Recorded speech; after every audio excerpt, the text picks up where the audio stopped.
여러분, 금욕생활이 신체와 마음에 어떤 영향을 미칠까요? 오늘 영상에서는 민수의 사례를 통해 그 변화를 살펴보겠습니다. 민수는 30대 중반의 남성으로 최근 몇 년간 개인적인 이유로 금욕생활을 하고 있다. 그는 직장생활과 개인적인 목표에 집중하기 위해 성적 관계를 피하고 있으며 이로 인해 여러 가지 신체적, 심리적 변화를 경험하고 있다. 생리학적 측면. 민수는 금욕생활을 시작한 이후 정액이 자연적으로 흡수되거나 몽정으로 배출되는 것을 경험하고 있다.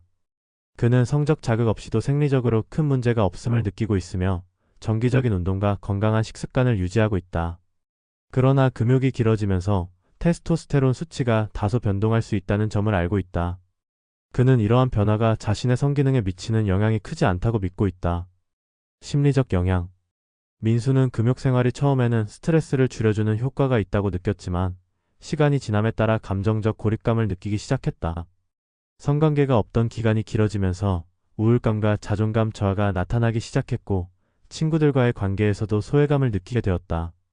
그는 성적 관계에서 오는 스트레스와 책임감 없이 지내는 것이 편하다고 생각했지만 결국 정서적 교감의 부족이 그를 힘들게 하고 있다는 것을 깨달았다. 장기적인 건강 영향. 민수는 금욕이 건강에 나쁜 영향을 미치지 않는다고 믿고 있지만 억지로 참는 것이 오히려 부작용을 초래할 수 있다는 점을 인식하고 있다. 그는 정서적 신체적 고립이 계속될 경우 전문가의 상담이 필요할 수 있다는 조언을 듣고 이를 고려하기 시작했다. 그는 운동과 취미 활동을 통해 스트레스를 해소하려고 노력하고 있으며 친구들과의 소통을 늘리기 위해 노력하고 있다. 1. 생리학적으로 남성은 금욕 생활이 가능한가? 가능합니다. 성관계나 자유 없이도 생존이나 건강에 치명적인 문제가 생기진 않습니다. 하지만 개인차는 매우 큽니다. 정액은 자연 흡수되거나 몽정 등으로 배출됨 성적 자극 없이도 일정 시간이 지나면 자연적으로 몸에서 배출됩니다. 호르몬 변화 금욕이 길어지면 테스토스테론 수치가 다소 변동될 수 있지만 심각한 문제는 아닌 경우가 많습니다. 성기능 위축 위험은 낮음 단기적으로는 문제가 없지만 수년간의 무성 생활이 지속될 경우 성적 감각이 둔해질 수 있습니다.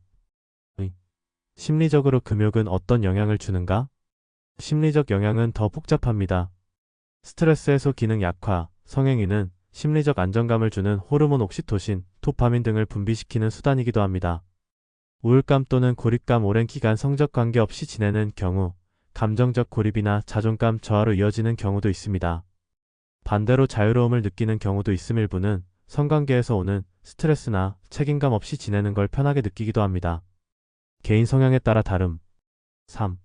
금욕은 장기적으로 건강에 나쁜가? 꼭 그렇지는 않습니다. 금욕이 자연스러운 선택이라면 건강에 부정적 영향을 주지 않습니다.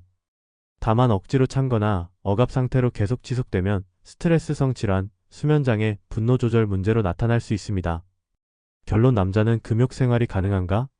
가능은 하지만 그것이 바람직한가는 개인마다 다릅니다.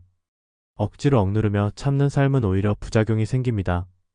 관계가 없더라도 정서적 교감, 취미, 운동, 심리적 충족 요소가 있으면 건강하게 잘 살아갈 수 있습니다. 단, 정서적 신체적 고립이 계속되면 그로 인한 문제를 인식하고 전문가 상담이나 관계 회복 노력이 필요할 수도 있습니다. 여러분은 금욕 생활에 대해 어떻게 생각하시나요? 댓글로 여러분의 의견을 남겨주시면 다음 영상에 반영하도록 하겠습니다. 공감하신다면 구독, 좋아요, 알림 설정 부탁드려요.